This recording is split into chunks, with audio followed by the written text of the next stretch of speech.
No doubt you've heard of the big four consulting firms, EY, Deloitte, KPMG and PwC. Last year they found themselves in a very awkward position, thanks to the PwC scandal. That led to some interesting reporting, including the ABC running a series of stories across Four Corners and 730, which highlighted the stranglehold the Big Four had when it came to securing government business, as well as shining a light once again on the well-known and apparently accepted revolving door that seems to exist between the public service and the Big Four. The revolving door, if you didn't know, is the name given to the disturbingly common practice of politicians and senior public servants moving into consulting gigs and then back, or vice versa. It happens at the state level and the federal level, and no political party appears immune. This revolving door continues to spin.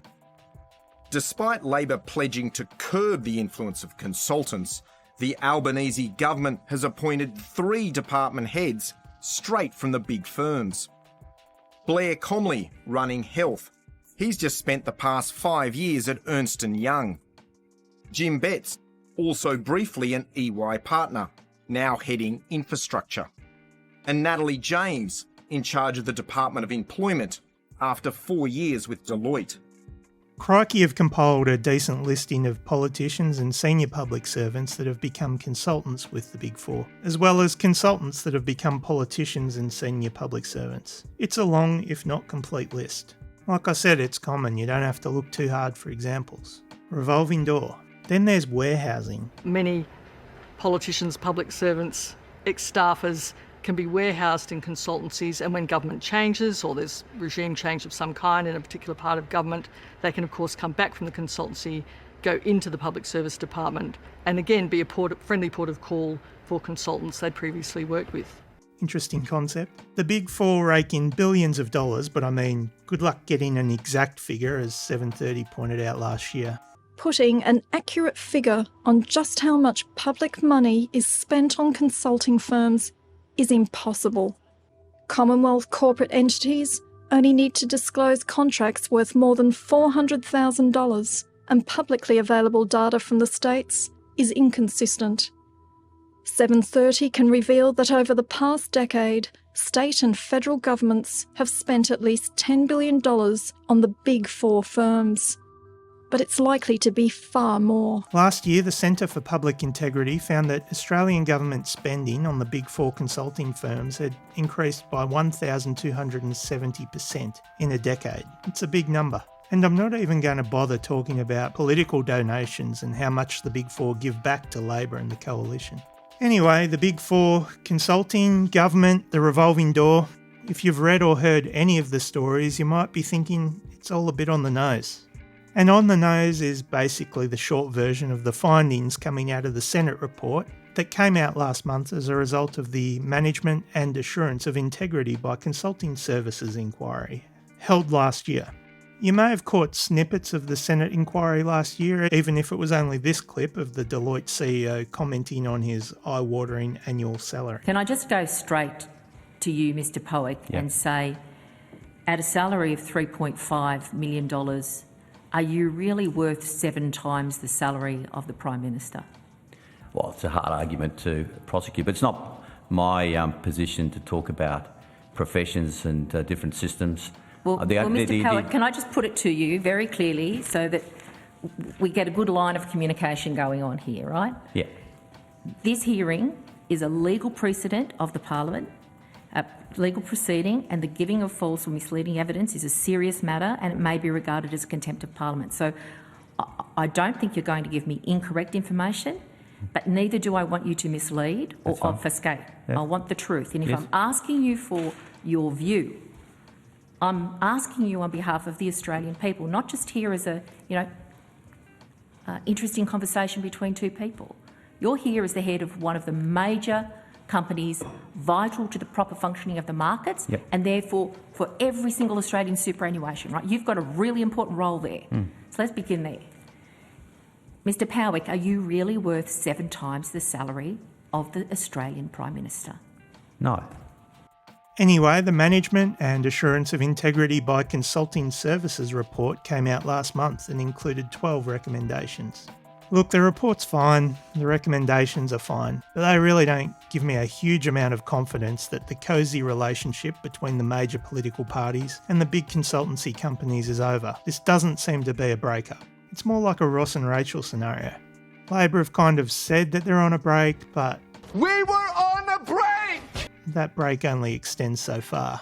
Anyway, time will tell. But if the government wanted to improve transparency and rebuild some public confidence in this whole thing, there are a few things I reckon they could explore. How about addressing political donations? Big consulting companies are donating hundreds of millions of dollars to Labor and the Coalition. They're also bidding on millions or billions of dollars worth of public sector contracts. How about banning political parties from accepting political donations from companies that hold public sector contracts, are bidding on contracts, or are intend to bid on contracts in the near future? That's not such a bad idea.